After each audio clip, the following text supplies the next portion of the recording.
Assalamualaikum warahmatullahi wabarakatuh. Selamat datang di Pomen Podcast Menjer bersama saya Bayu Trijaya. Dan apa kabar kalian semua, para penonton dan hadirin sekalian Pomen? Semoga kalian baik-baik saja di sana. Pada kesempatan kali ini kita akan menguak tema mengenai potensi desa wisata di Menjer. Bersama kesempatan kali ini kita akan berbincang dengan narasumber kita, Bapak Kepala Desa Menjer, Bapak Selamat Berarju. Apa kabar Bapak? Baik Mas Bayu. Alhamdulillah. Bagaimana kesibukan hari ini Pak? Alhamdulillah hari ini cukup padat kesibukannya. Wah, Alhamdulillah. Mengenai HUT Wonosobo bagaimana Pak kemarin? Acara HUT Wonosobo yang ke 97 berlangsung dengan luar biasa meriah dan dengan dukungan dari seluruh warga masyarakat lapisan di seluruh hampir Kabupaten Wonosobo. Baik, oke. Mengenai selanjutnya kita akan masuk ke mengenai tema kita mengenai potensi wisata di Desa Menjer.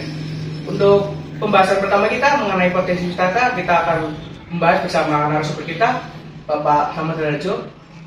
Bagaimana mengenai pandangan Bapak mengenai potensi dari Desa Menjer itu sendiri, Pak? Ya, kalau Desa Menjer ini kebetulan berada di wilayah Kecamatan Garung di Kabupaten Wonosobo yang berjarak kurang lebih 12 km dari pusat ibu kota kabupaten. Dan di situ bahwa Desa Menjer salah satunya sebagai kawasan penyangga wilayah dataran tinggi Dieng atau kawasan wisata Dieng, itu menjadi jalur alternatif juga di jalan lingkar kawasan wisata Dieng. Bagian yang jadi dan keberadaan wilayah di Desa Menjer karena di situ berbatasan langsung dengan di kawasan Desa Sempungan. Desa Sempungan bagian dari kawasan dataran tinggi Dieng yang merupakan desa tertinggi di Jawa Tengah. Baik sekali Pak.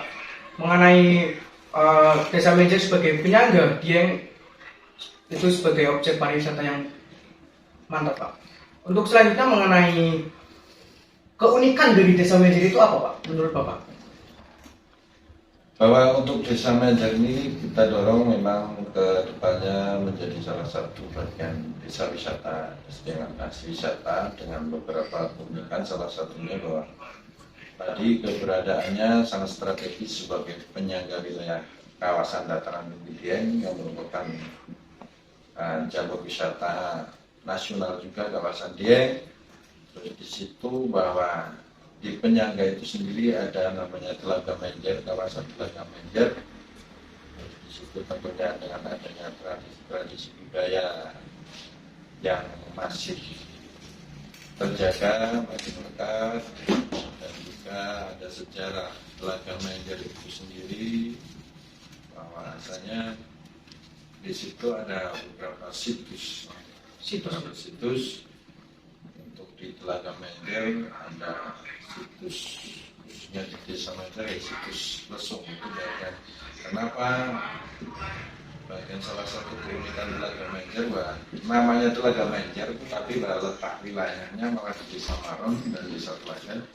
Tetapi situsnya itu sendiri bahwa ada sebuah benda berbakala itu yang dinamakan Lesung, yang dulu konon katanya diambil dari sumber mata air di Telaga itu sendiri. Telaga Menjer itu sumber mata airnya itu di situ ada Lesung, mungkin bagian dari simbol ketahanan yang pada waktu itu dengan kearifan lokal zaman dulu. Mungkin kenapa yang hanya bisa mengambil adalah warga masyarakat Desa Menjer. Itu salah satu yang menjadi ciri khas.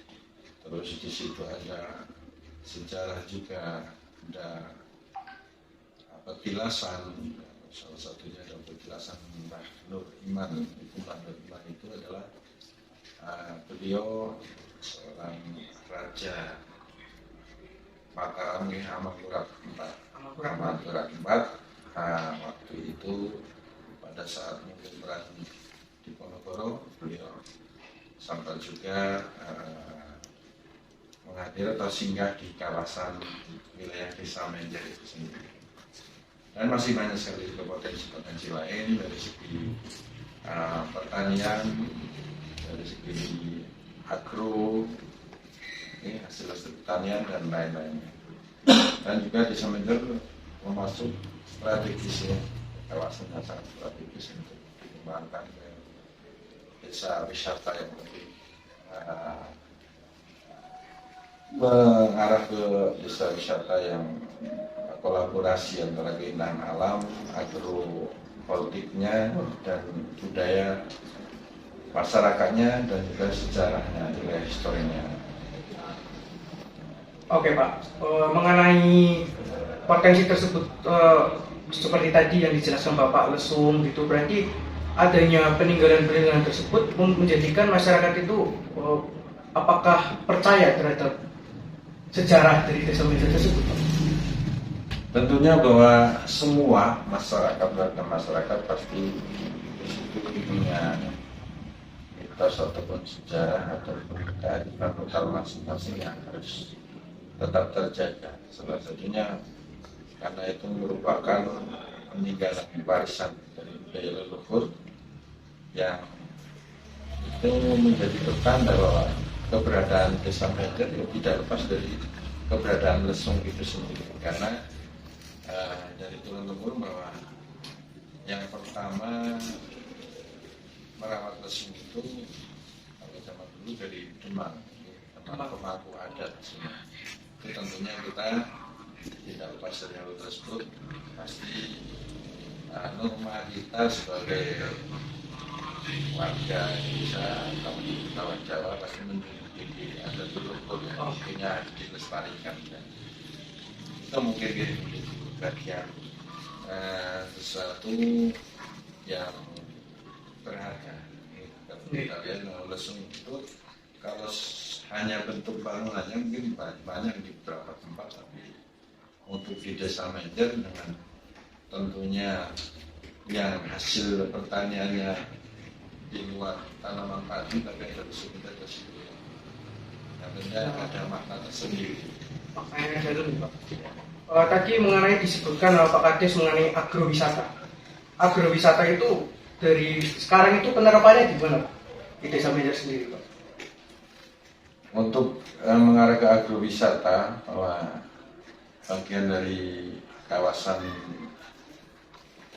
penyangga wilayah Dieng tentunya tidak pas dengan pertanian yang curah, tapi kita juga mencoba mengkolaborasikan karena kita tentunya harus bertanggung jawab juga untuk merawat alam, untuk warisan anak kita, sehingga di situ di samping memanfaatkan tanaman hortikultura sendiri, ada beberapa area atau depot atau kawasan yang kita arahkan ya ke arah tanaman-tanaman keras, tapi yang tentunya ada nilai ekonomi. Di situ kita sudah mencoba dengan membentuk kawasan alpukat, kawasan kopi. Nantinya tentunya harapannya menjadi sesuatu yang mempunyai nilai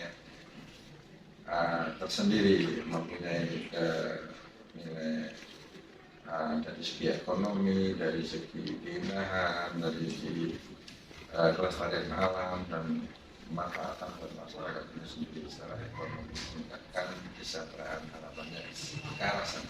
Dilihat dari manfaatnya sangat banyak sekali nih Pak. Oke Pak. Untuk selanjutnya mengenai berbagai potensi pariwisata yang ada di desa Menjer itu yang istilahnya sangat banyak lah. Upaya pemerintah desa sendiri dengan khususnya Dinas Pariwisata Kabupaten Melusup itu strateginya seperti apa Pak?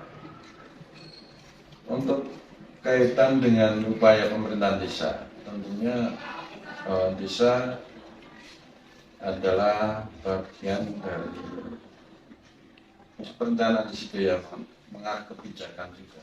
Di situ tentunya kita bermusyawarah dengan masyarakat untuk rencana penyusunan APBDes salah satunya bisa mendorong akses ke pertanian, ke jalan-jalan, mau jalan kaki namun membangun kerjasama bersinergi dengan dinas pariwisata. Salah satunya bahwa di kawasan ini sudah kita bentuk kawasan Margomarum sebagai kawasan wilayahnya Dieng. Kawasan Margomarum itu terdiri dari Desa Maron, Desa Teloko, Desa Mandi, Larangan, dan Mender. Yang kelima desa memang Mender telah menjadi yang di tengah ataupun pusat sentralnya Margomarum itu sendiri. Salah satunya bahwa di tahun 2021 Dinas Pariwisata sudah memfasilitasi dengan adanya penyusunan master plan kawasan Margomarum. Itu diawali tentunya dengan proses-proses yang panjang ya, diskusi-diskusi kita bentuk pada kerjasama antar desa, kita membentuk sebuah lembaga di kawasan Margomarum itu sendiri, dan di situ difasilitasi dari Dinas Pariwisata dengan anggaran pembuatan master plan dan juga pembentukan Puskesmas bersama pada desa bersama yang berpusat di Desa Mender, salah satunya adalah di kedepannya menjadi sentra pusat oleh-oleh kawasan Margomarum itu sendiri. Artinya karena dipertimbangkan dengan pertimbangan Desa Mender itu cukup banyak pelaku-pelaku UMKM, banyak pelaku-pelaku usaha yang menjadi sebuah entry objektif untuk mengawali kawasan Margomarum bersentra atau pusat UMKM-nya terutama di desa Mender. Kemudian dari berbagai program yang dijalin dengan Dinas Pariwisata, apakah ada program yang sudah terlaksana sekarang ini, Pak? Untuk di desa Mender sendiri dari Dinas Pariwisata baru penjajakan dalam konsep-konsep tentangnya. Tadi sudah saya sampaikan skalanya baru ke kawasan Margomarum. Untuk di desa Mender sendiri kita sudah beberapa kali berdiskusi juga dengan Dinas Pariwisata untuk arahan-arahan menuju desa wisata ke depannya dalam bidang Dinas Pariwisata tentunya untuk mewujudkan hal tersebut. Tapi beberapa kaitan dengan perkara itu desa sudah berjalan. Kita tentunya mengakses program-program atau peluang program yang bisa kita wujudkan ke arah sana. Salah satunya dari Kementerian Lingkungan Hidup, kita di tahun 2022 ini kita mencoba membuat sebuah kawasan kampung alpukat budidaya alpukat sendiri, dan di situ di dua puncak Gunung Keparangan yang itu ada situsnya tadi disampaikan, ada situs dari petilasan alam 4 Nuriman. Kita buat sebuah kawasan adu ataupun kampung alpukat nantinya dengan fasilitas tentunya di situ ada gazebo dan lain-lainnya. Karena di situ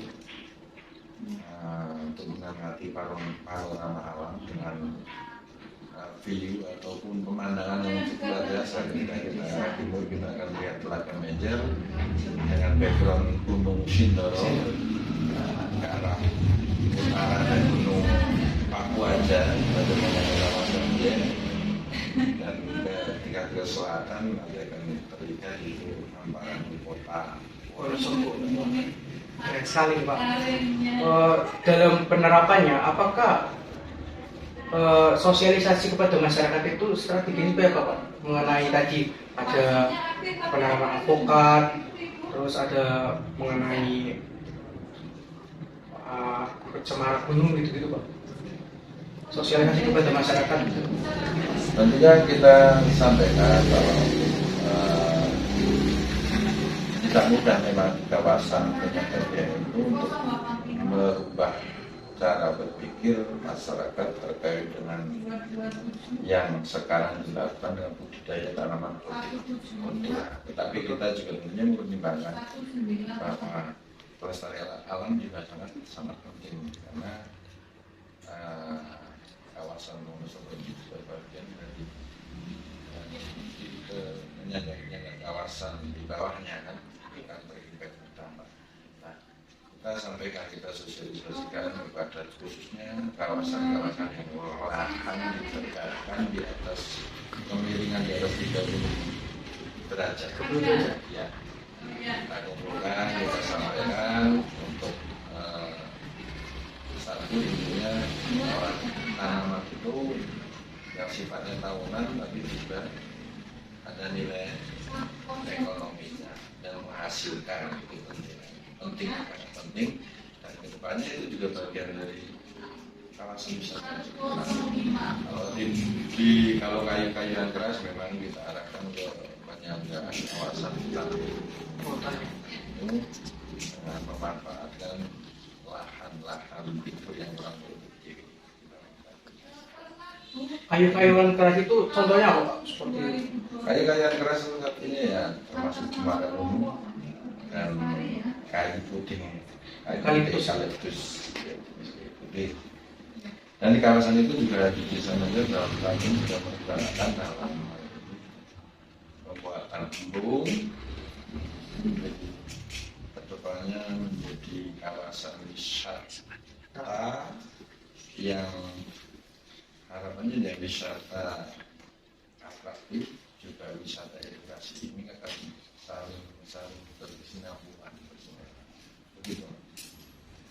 Tadi mengenai embung itu Pak, mengapa di Desa Menjer itu di proses pertahapan pembangunan embung itu? Apakah dilihat dari apa gitu Pak? Apa tempatnya strategis atau curah hujannya cukup baik gitu Pak?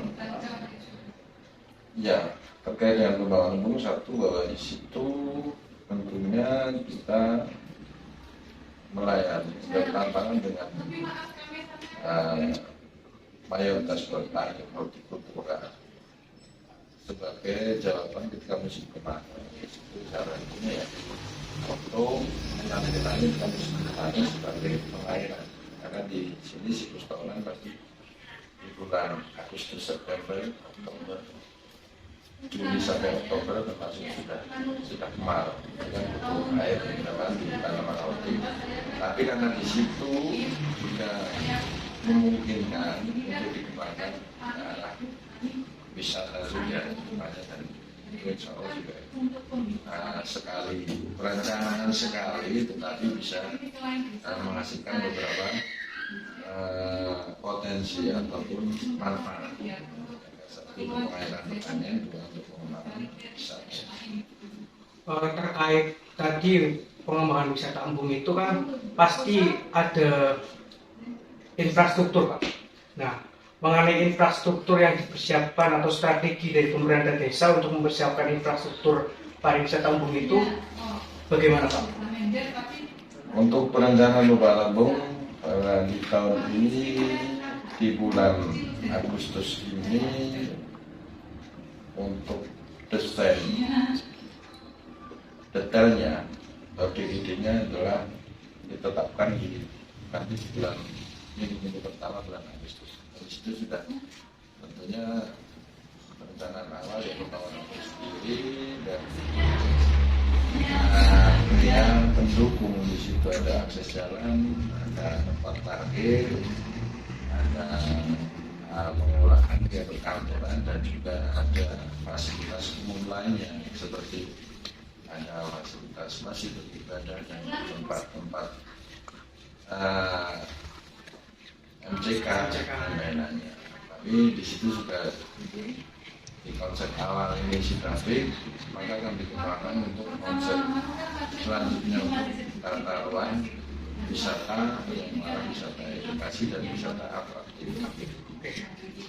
Dan itu tempat itu akan menjadi satu kesatuan dengan kawasan tanaman alpukat, kampung alpukat. Kampung alpukat itu. Oh. Berarti antara kampung alpukat dengan embung itu sinergi. Gitu. Oke, mengenai potensi pemberdayaan embung tadi, partisipasi masyarakat mengenai pembangunan itu gimana? Tentunya pembangunan embung itu diawali dengan RPJMDes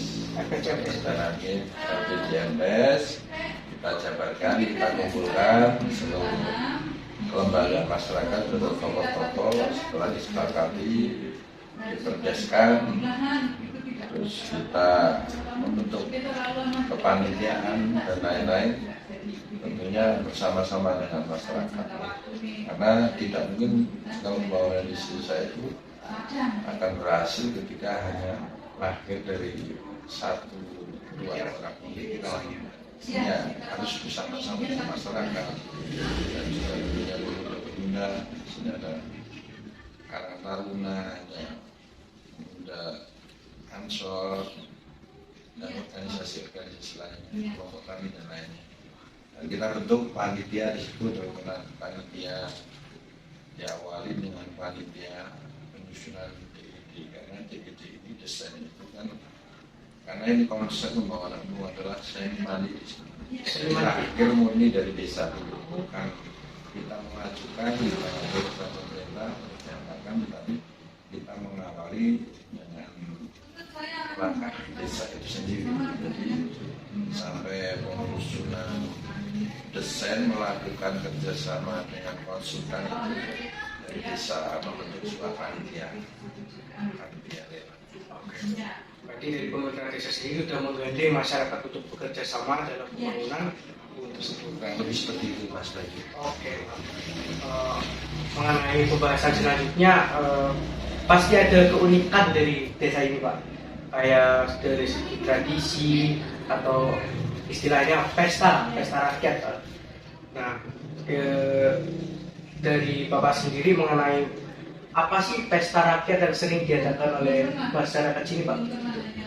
Yang bisa diselenggarakan setiap tahunnya atau per 1 tahun atau per bulannya?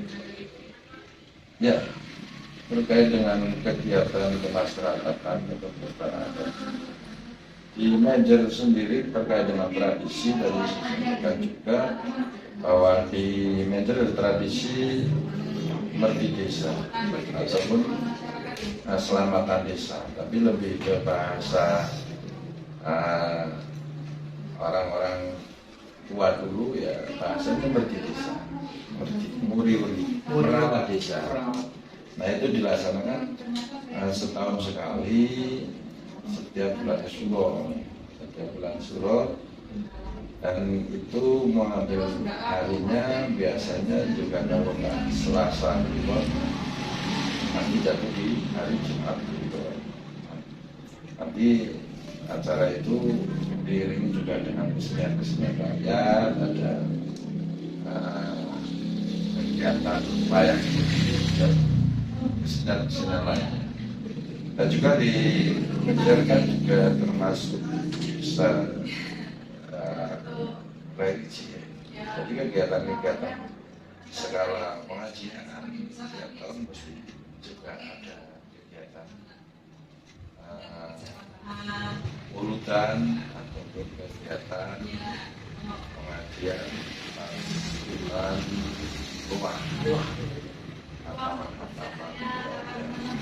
Mengenai itu, Pak, merti desa, apa pelaksanaannya itu seperti apa sih, Pak? Dari sebelum merti sampai sesudah. Kalau merti desa itu sendiri, rangkaian acaranya biasanya dimulai dengan selamatan di Gunung Petarangan, di tempat petilasan Mbah Nur Iman. Itu dari pagi seluruh masyarakat akan berbau di sana, mengadakan selamatan dengan semuanya membawa berbekalan nanti pas sampai di atas ini isi dan juga kita keluarga di kearifan lokal. Di situ nanti setelah didoain akan makan bersama ya, dan itu bersama. Kalau bersama nanti bekalnya itu juga bareng-bareng, dikumpulkan dimakan pada saat Jadi setiap warga membawa bekal masing-masing. Nah setelah dari atas biasanya nanti akan kembali ke desa dan disuguhkan yang hiburan-hiburan yang sudah di konsep atau direncanakan oleh kepanitiaan di desa. Kemudian mengenai potensi desa itu sendiri, harapan Bapak ke depannya untuk pengembangan potensi desa di Menjer itu gimana Pak? Dan untuk harapannya tentunya bahwa desa desa Menjer ini segera terwujud dan tentunya bisa menjadikan sebuah harapan untuk penambahan terkait dengan ekonomi dan lain-lain untuk kesejahteraan masyarakat. Karena tentunya semua persoalan desa kita bisa lepaskan persoalan sosial dan lainnya yang dengan adanya mendukung desa wisata yang berbasis wisata agropolitan dengan tadi sudah saya sampaikan bagaimana tentunya itu bisa mengangkat perekonomian masyarakat desa. Karena akan saya sekali yang bisa Menjer yang dengan letak yang strategis dengan potensi yang luar biasa, bagaimana tetap kita kembangkan ke arah sana.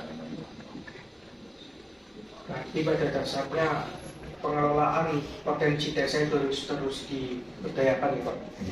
Dari pemaparan Bapak banyak sekali potensi-potensi yang istilahnya menjadi unik untuk desa Menjer itu sendiri ya Pak. Dilihat dari potensi kultur masyarakatnya maupun sisi wisatanya, keindahan alamnya, unik sekali desa Menjer ini Pak. Luar biasa. Ya, sangat-sangat luar biasa. Ya, terima kasih banyak Pak untuk bisa meluangkan waktu di podcast kali ini Pak. Sehat selalu, diberkahi. Amin. Dan lebih juga tambah maju, Amin. tambah bagus, tambah maju dan mantap Pak. Ya. Untuk kalian penonton jangan lupa mampir di Desa Menjer karena di sini banyak keunikan wisata. Ada keindahan alam, kultur masyarakatnya, dan lain sebagainya. Bagi kalian yang ingin melihat kegiatan dan keseruan kita di Desa Menjer, cek sosmed kita di kolom deskripsi dan jangan lupa subscribe, komen, like, dan share. Oke? Sampai jumpa di komen berikutnya. Wassalamualaikum warahmatullahi wabarakatuh.